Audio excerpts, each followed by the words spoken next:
Hello friends, मेरी जो next video है वो है major issue in classroom learning की। कक्षा में कौन सी समस्याएं आती हैं। ठीक है, पर इससे पहले मैं आपको बता दूं कि जो भी मेरी वीडियो को देख रहे हैं, अगर आपकी थोड़ी सी भी हेल्प हो रही है तो प्लीज़ मेरी भी हेल्प कर दीजिए, मेरे चैनल को भी सब्सक्राइब कर लीजिएगा। इससे अगर आपको ज़्यादा हेल्प नहीं हो रही है फिर भी मेरे चैनल को सब्सक्राइब कर दिए, मेरी रिक्वेस्ट है, क्योंकि अगर आप सब्सक्राइब करते हो तो इससे मेरी हेल्प होती है, इससे आपका कोई नुकसान नहीं होगा।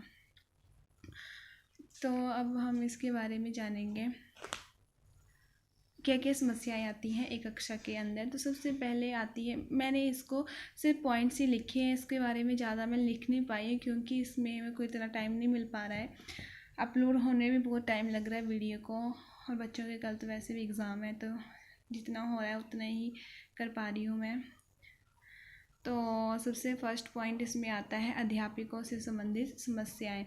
तो आपको पता है कि एक क्लासरूम जो होती है उसमें टीचर और स्टूडेंट का रोल बहुत ही इम्पॉर्टेंट रहता है। उसमें सिर्फ एक टीचर और स्टूडेंट का ही रोल होता है, क्योंकि अध्यापक के द्वारा पढ़ाया जाता है और बच्चों के द्वारा पढ़ा जाता है, और बच्चा उन्हीं चीज़ों को सीखता है जो एक टीचर के द्वारा उसको सिखाई जाती है, वो उसी चीज़ में फोकस करता है। ठीक है, तो इसमें सबसे पहले आता है विश्वास।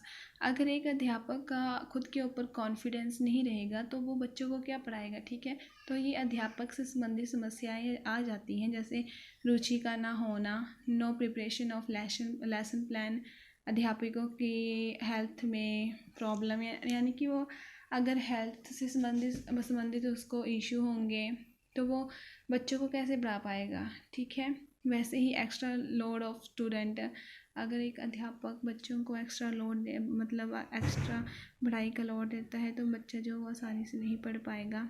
तो इसी के साथ जो वो अध्यापक को ये सारी चीज़ों का ध्यान रखना पड़ता है, उसको खुद पे विश्वास होना बहुत ही ज़रूरी है, साथ ही साथ उसकी रुचि का होना ज़रूरी है। अगर वो कुछ पढ़ा रहा है तो उसमें उसकी रुचि होनी चाहिए। ठीक है, उसके बाद आ जाता है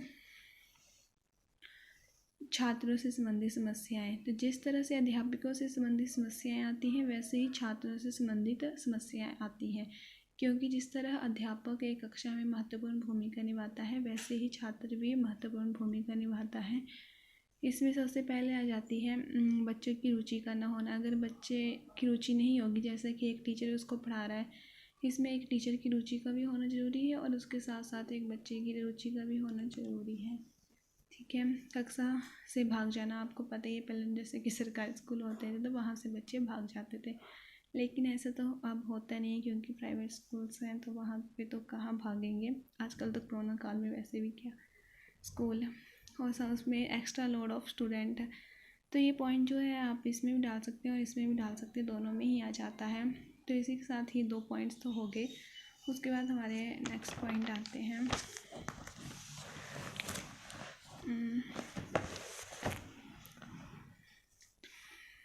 इसमें नेक्स्ट आता है हमारा कक्षा प्रबंधन यानी कि मैनेजमेंट।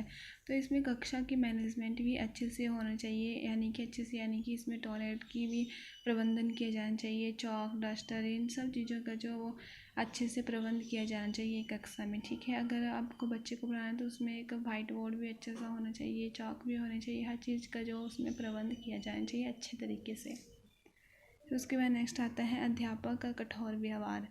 तो अगर अध्यापक किसी स्टूडेंट को बहुत रूड तरीके से पढ़ाएगा तो बच्चा उसमें इंटरेस्ट नहीं ले पाएगा। ठीक है, तो इसमें अध्यापक को उसको जितना प्यार से पढ़ाएगा उतना ही बच्चा समझता है। वैसे भी तो आजकल बच्चे तो मार से कहाँ समझते हैं। फिर उसके बाद आता है पाठ्यक्रम।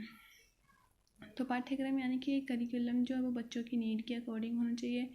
अगर एक अध्यापक कक्षा में आ रहा है, अपने टॉपिक को तैयार करके आ रहा है, तो उसमें हर चीज़ को ध्यान में रखना चाहिए कि ऐसे नहीं कि कक्षा में आते ही वो पढ़ाने लग गया। थोड़ा उसके हर हर चीज़ को उसको ध्यान में रखना चाहिए, उसको थोड़ा एंटरटेन करें, फिर उससे कुछ बातें पूछें, तो इस तरह से उसको पढ़ाना चाहिए और करिकुलम का भी ध्यान रखना चाहिए। घर से संबंधित समस्याएँ। तो एक अध्यापक की भी घर से संबंधित समस्याएँ हो सकती हैं और एक स्टूडेंट की भी। अगर एक मान लीजिए एग्जाम्पल के लिए, अगर एक टीचर है और उसमें उसको घर से संबंधित कुछ प्रॉब्लम है, जैसे कि घर में वो किसी से लड़ाई करके आया, तो वो अपना सारा गुस्सा बच्चों के ऊपर निकाल सकता है स्कूल में आके। ठीक है, तो ये एक कक्षा में एक कक्षा में जो है ये क्या बोलते हैं इशू बन जाता है, ठीक है। फिर उसके बाद क्या आता है टेक्स्ट बुक से संबंधित। तो टेक्स्ट बुक से संबंधित समस्याएं भी होती है। अगर टेक्स्ट बुक जो वो बहुत कठिन होगा तो बच्चे कैसे समझ पाएंगे। वैसे ही समाज बच्चों के लिए भी जो इसमें बच्चों के पॉइंट में आता है और अध्यापक में भी आ जाता है, ठीक है। उसके बाद है छात्रों की बुरी आदतें। छात्रों की बुरी आदतें जैसे कि सिगरेट पीना या कुछ और चीज़ें भी हो सकती हैं, या फिर दूसरे बच्चों को तंग करना। आपको पता है कुछ क्लास में बच्चे होते हैं जो खुद तो घर में पढ़ लेते हैं लेकिन कक्षा में आके वो दूसरे बच्चों को डिस्टर्ब करते हैं, ठीक है। ऐसे छात्र भी होते हैं, ठीक है। बुरी आदतें आ जाती हैं उनकी।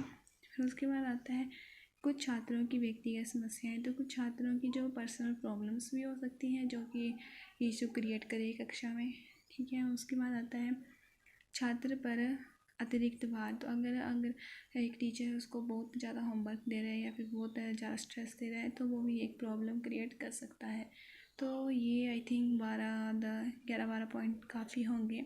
इसके साथ आप इसमें इंडिविजुअल डिफरेंस को भी ऐड कर सकते हैं कि एक टीचर को मतलब कक्षा में भेदभाव के बिना सब बच्चों को पढ़ाना चाहिए। 1-2 पॉइंट ये आप ऐड कर सकते हो खुद से भी। तो ये थे इसके मेजर इश्यूज जो कक्षा के अंदर आ जाते हैं। अगर आपको समझ आ गई है तो वीडियो को लाइक करके चैनल को सब्सक्राइब करना ना भूलें।